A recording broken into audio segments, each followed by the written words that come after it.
কিয়ামতের দিন আল্লাহ তাআলা তার বান্দাদের 5টি প্রশ্ন করবেন, যেগুলোর উত্তর না দিয়ে কোনো বান্দা এক চুল পরিমাণ পাও নড়াতে পারবে না। যে বান্দা এই 5টি প্রশ্নের উত্তর দিতে পারবে না তার আর নিস্তার নেই। শুধু তাই নয়, রাসূলুল্লাহ সাল্লাল্লাহু আলাইহি ওয়াসাল্লাম সেই সকল ব্যক্তিকে উম্মত বলে পরিচয় দিবেন না, তাদের জন্য বরাদ্দ করা হবে জাহান্নামের উত্তপ্ত অগ্নিশিখা। কিন্তু কোন 5টি প্রশ্ন আল্লাহ তাআলা নিজে করবেন হাসরের দিন, তা কি জানা আছে আপনার? যদি জানা থাকে তাহলে অবশ্যই কমেন্ট করে জানাবেন, আর যদি না জেনে থাকেন তবে অবশ্যই ভিডিওটি শেষ পর্যন্ত দেখার চেষ্টা করবেন। আমরা আপনাদেরকে জানানোর চেষ্টা করব এই 5টি প্রশ্ন সম্পর্কে। যারা রাসূলের এই হাদিসটি বিশ্বাস করেন তারা অবশ্যই আলহামদুলিল্লাহ কমেন্ট করবেন, আর যারা বিশ্বাস করেন না তারা নিশ্চয়ই ঈমানদার মুসলিম নয়। প্রিয় দর্শক, ভিডিওটি শেয়ার করে মুসলিম ভাই বোনদেরকে অবশ্যই দেখার সুযোগ করে দিবেন। আপনার একটি শেয়ারে তারা ইসলাম সম্পর্কে জানতে পারবেন এবং তারা আমল করলে আপনিও তার ভাগীদার হবেন। সুবহানাল্লাহ। ভিডিওটি সম্পূর্ণ দেখবেন এবং কিয়ামতের দিন ওই হিসাবের জন্য অবশ্যই নিজেকে দুনিয়াতেই প্রস্তুত করে নেবেন। পবিত্র কোরআনে মহান আল্লাহ তাআলা দুনিয়ার কর্মকাণ্ডের জন্য পরকালের জবাবদিহিতার কথা জানিয়েছেন।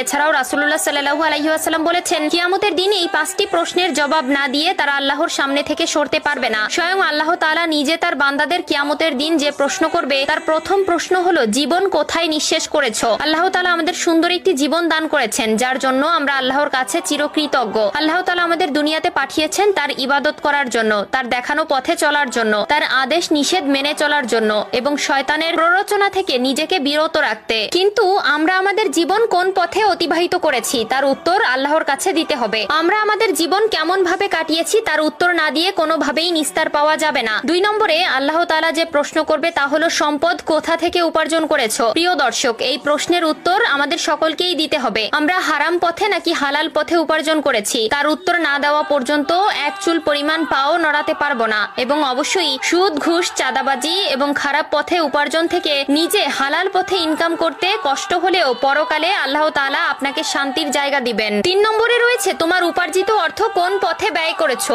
আপনার দুনিয়াতে উপার্জিত অর্থ আপনি কোন পথে ব্যয় করেছেন তার উত্তর আল্লাহ তাআলার কাছে আপনাকে দিতে হবে। আপনি ভালো পথে ব্যয় করেছেন নাকি খারাপ পথে ব্যয় করেছেন সবকিছুর হিসাবই আপনাকে দিতে হবে। অবশ্যই নিজের দৈনিক চাহিদার পাশাপাশি আল্লাহর রাস্তায় দান করার চেষ্টা করবেন। গরিব, দুঃখী, অসহায় মানুষকে সাহায্য করবেন, তাহলে আল্লাহ তাআলা আপনাকে সাহায্য করবেন। 4 নম্বরে যে প্রশ্ন করা হবে তা হলো, যৌবন কোথায় ব্যয় করেছো? আল্লাহ তাআলা যৌবনকালের ইবাদতকে অনেক বেশি ভালোবাসেন। যে যৌবনকাল খারাপ ভাবে কাটাবে তার হাসরের ময়দানে নিস্তার নেই। 5 নম্বরে যে প্রশ্ন করা হবে তা হলো, দুনিয়াতে যতটুকু জ্ঞান অর্জন করেছো তার কতটুকু আমল করেছো? প্রিয় দর্শক, আল্লাহ তাআলা বলেছেন, আগে জানবে তারপর মানবে। অবশ্যই আপনি দুনিয়াতে যতটুকু জেনেছেন ততটুকু আমল করার চেষ্টা করবেন, যা না জানেন তাও জানার চেষ্টা করবেন।